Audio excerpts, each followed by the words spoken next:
Hello दोस्तों, स्वागत है आपका हमारे YouTube channel Sunita story teller में। तो दोस्तों, आज मैं आपको सुनाने जा रही हूँ महाकाल की कथा, जिसमें हम जानेंगे कि कैसे अपने भक्त के लिए महाकाल ने भस्म कर दिया था काल को। जैसे कि आप जानते हैं, महाकाल शिव की महिमा परम्पार है। उन्हें प्रसन्न करने के लिए किसी खास प्रयास या पूजा पाठ की जरूरत नहीं होती, बल्कि सच्ची श्रद्धा और पूरे मन से किया गया प्रयास आपको भोलेनाथ की कृपा का पात्र बना सकता है। शायद यही वजह है कि अपने भक्तों के लिए महाकाल ने काल तक को भस्म कर दिया था। ऐसी ही एक कथा मिलती है हमारे धार्मिक ग्रंथों में, जिसे हम आपके साथ शेयर कर रहे हैं। मान्यता है कि भक्तों का चरित्र पढ़ने और सुनने से भोलेनाथ की असीम कृपा और पुण्य की प्राप्ति होती है। तो आइए जानते हैं। स्वयं महाकाल के पुत्र कार्तिकेय ने सुनाई यह कथा। भक्त के प्रति महाकाल की अगाध आस्था की जिस कहानी का हम जिक्र कर रहे हैं, वह स्वयं भगवान कार्तिकेय ने संतों को सुनाई थी।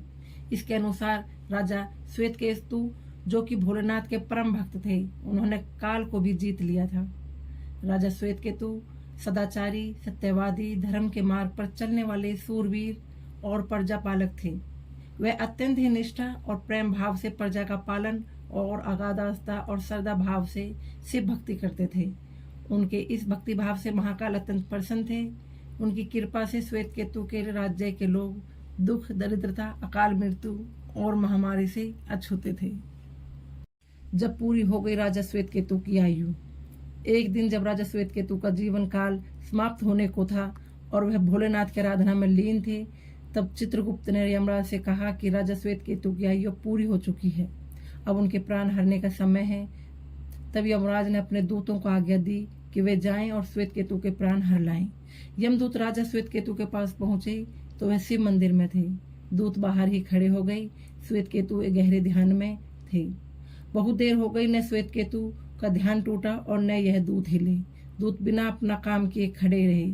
जब वे वापस नहीं पहुंचे तो यमराज ने विलंब होते देखा तो काल दंड संभाला और खुद चल पड़े। दूतों के आने में देरी होने के चलते यमराज स्वयं ही राजा श्वेतकेतु के प्राण हरने पहुंचे, लेकिन वहां उन्होंने देखा कि वह तो महादेव की साधना में लीन है। अब तो वह सोच में पड़ गए कि इसके प्राण कैसे हरें। उन्होंने सोचा कि यह अभी पूरी तरह शिव पूजा में डूबा है, इस स्थिति में शिव पूजा का भी उल्लंघन नहीं किया जा सकता। तब वह भी बाहर ही खड़े हो गए।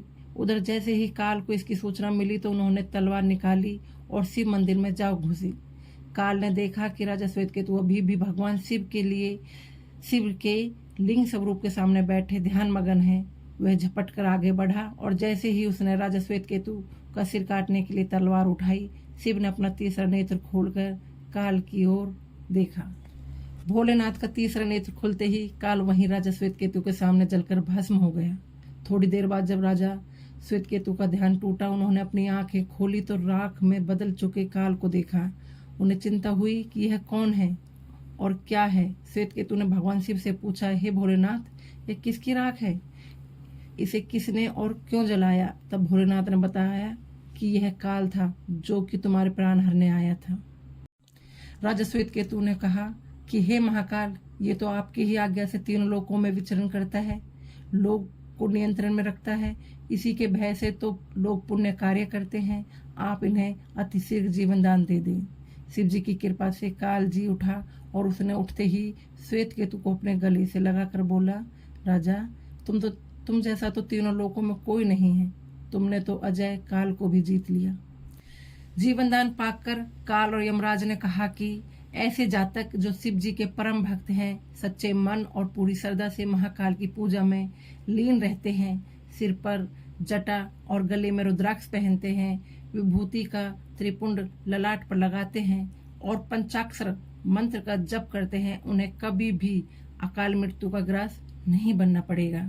कथा के अनुसार इस आशीर्वाद के बाद श्वेतकेतु ने लंबे समय तक राज्य किया और फिर महाकाल की कृपा पाकर उनमें ही विलीन हो गई।